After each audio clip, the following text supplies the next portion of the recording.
नमस्कार, India 24 news और आज 7 भारत देख रहे हैं आप और मैं हूं आपके साथ जावेद अली। आज हम पहुंचे हैं बदायूं जिले के बिल्कुल क्षेत्र के ग्राम वैल में और आज हमारे साथ जो शख्सियत मौजूद है शायद उन्हें किसी पर्चे की जरूरत नहीं है, उनकी पर्चे कराने की जरूरत नहीं, क्योंकि समाजवादी पार्टी आप कुछ समय में 24 साल से समाजवादी पार्टी में अपना योगदान दे रहे, समाजवादी पार्टी में नेता रहे, समाजवादी पार्टी से ब्लॉक प्रमुख रहे और भी अगर आपको समाजवादी पार्टी के तर्क तक जाएं तो समाजवादी पार्टी का अब तक साथ निभाने वाले शैलेश यादव जी हमारे साथ मौजूद हैं। सीधा रुख करेंगे और सबसे जानने की कोशिश करेंगे, क्योंकि अभी उत्तर प्रदेश में 9 सीटों पर उपचुनाव है और 2 राज्यों में विधानसभा चुनाव है, जिसमें एक तरफ बीजेपी ताल ठोकती हुई नजर आ रही है, दूसरी तरफ इंडिया गठबंधन हो या उत्तर प्रदेश में अखिलेश यादव हो ताल ठोकते हुए नजर आ रहे हैं। सर, सबसे पहले आपका स्वागत है। धन्यवाद, आपने अपने चैनल में बुलाया, इसके लिए बहुत बहुत बधाई। सर, जिस तरीके से 9 सीटों पर उपचुनाव है, एक तरफ सपा मुखिया अखिलेश यादव ताल ठोकते हुए नजर आ रहे हैं, दूसरी तरफ वही बीजेपी विपक्ष पर हमला बोलते हुए कहती हुई नजर आ रही कि बटेंगे तो काटेंगे। कैसे देखते हैं आप? धार्मिक नारा है भारतीय जनता पार्टी जो देश भावना की राजनीति करती है। भारतीय जनता पार्टी आपस में लड़ाती है। अरे मुख्यमंत्री के लिए कल्याणकारी योजनाओं पर काम करना चाहिए, सबके लिए काम करना चाहिए। इस तरह के नारा, इस तरह की बात उत्तर प्रदेश के मुख्यमंत्री को शोभा है।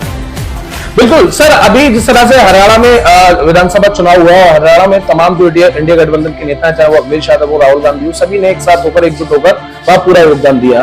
तो बीजेपी ये कह रही है कि हरियाणा विधानसभा चुनाव तो सिर्फ लिटमस टेस्ट था, अभी 9 सीटों पर होने वाले उपचुनाव पर हम विपक्ष के साथ साथ अखिलेश यादव को ऐसी पट्टे नहीं देंगे कि वो उठ नहीं पाएंगे।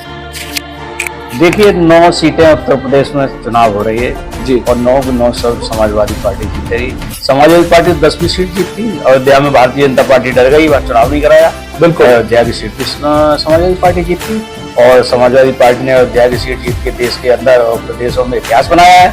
जिस भारतीय जनता पार्टी अयोध्या पर राजनीति करती थी, वहां समाजवादी पार्टी का MP है और भारी वोटों से जीता है। समझे, समाजवादी पार्टी सभी धर्मों को मानने वाली पार्टी है। समाजवादी पार्टी किसी के साथ देशभावना नहीं करती।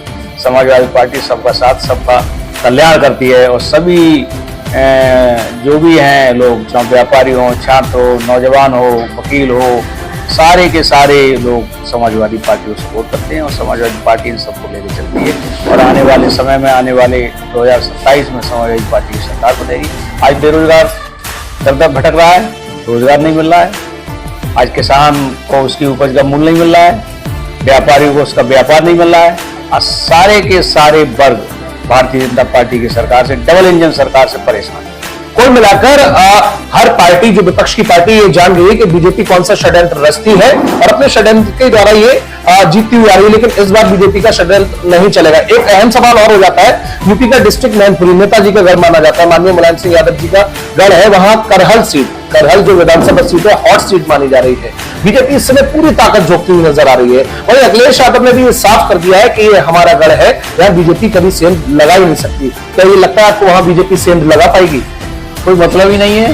वहाँ समाजवादी पार्टी का गढ़ है और करहल सीट जो समाजवादी पार्टी लाखों वोटों से चुनाव जीतेगी। और भारतीय जनता पार्टी ने जो प्रत्याशी खड़ा करा है, वो भी प्रत्याशी बस केवल एक षड्यंत्र पे खड़ा किया है, वहाँ कोई लड़ाई नहीं है। एक तरफा जो है जीत समाजवादी पार्टी होगी और समाजवादी पार्टी के आदरणीय तेज प्रताप लाखों वोटों से चुनाव जीते। बिल्कुल बिल्कुल। सर, एक मुरादाबाद सीट की और बात कर लेते हैं, कुंदर की सीट की, क्योंकि कुंदर की सीट पर रामवीर सिंह जो है वो बीजेपी प्रत्याशी है और रिजवान अली जो है वो सपा प्रत्याशी है। ऐसे में सर, अगर बीते दिन की बात करें, बीते 2 दिन पहले की बात करें, बीते शाम की ही बात कर लेते हैं कि रिजवान अली के जो बहनोई साहब है, उनका पेट्रोल पंप सील कर दिया गया। उन्होंने पुलिस प्रशासन को समझाने की कोशिश की तो उनके और उनके बेटे के खिलाफ और समाजवादी पार्टी कार्यकर्ताओं के खिलाफ कई धाराओं में मामला दर्ज कर लिया गया। देखिए, वहाँ रामपुर की तरह गुंडाई कर रही है सरकार।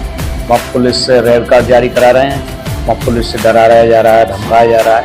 वहाँ पुलिस के लिए इतनी छूट दे दी है। भारतीय जनता पार्टी कार्यकर्ता चुनाव ही नहीं लड़ रहे हैं, वहाँ तो पुलिस और प्रशासन चुनाव लड़ रहा है।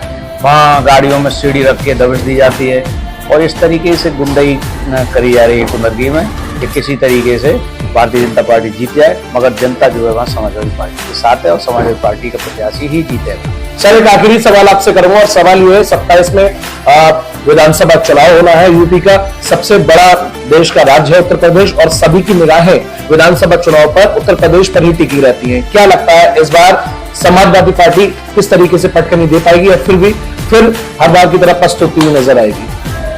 हमारे राष्ट्रीय अध्यक्ष का नारा है पीडीए जीतेगा और पीडीए हमारा बहुत मजबूत है और पीडीए के तहत उत्तर प्रदेश के अंदर 2027 में हमारी सरकार बनेगी।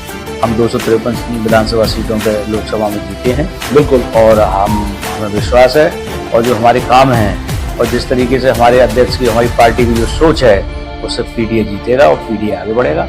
पीडीए नफरत की राजनीति नहीं करता है, पीडीए आपस में सबको मिलजुल कर चलने वाला है। ये तो बटेंगे कटेंगे ये तो एक धार्मिक नारा है, हम तो पढ़ेंगे और आगे बढ़ेंगे। बिल्कुल सर, तो ये थे हमारे साथ सपा नेता सर्वेश यादव जी, जिन्होंने अपनी स्पष्ट बात रखते हुए चाहे वो यूपी में होने वाले 9 सीटों पर उपचुनाव हो या फिर 27 में होने वाला विधानसभा चुनाव हो, ये साफ कर दिया समाजवादी पार्टी साफ तौर पर पीछे हटने वाली नहीं है, ताल ठोकती हुई नजर आ रही है। चाहे 27 का विधानसभा चुनाव हो या 20 तारीख को होने वाला उत्तर प्रदेश में 9 सीटों पर उपचुनाव हो। कैमरामैन देव पाराशर के साथ मैं जावेद अली।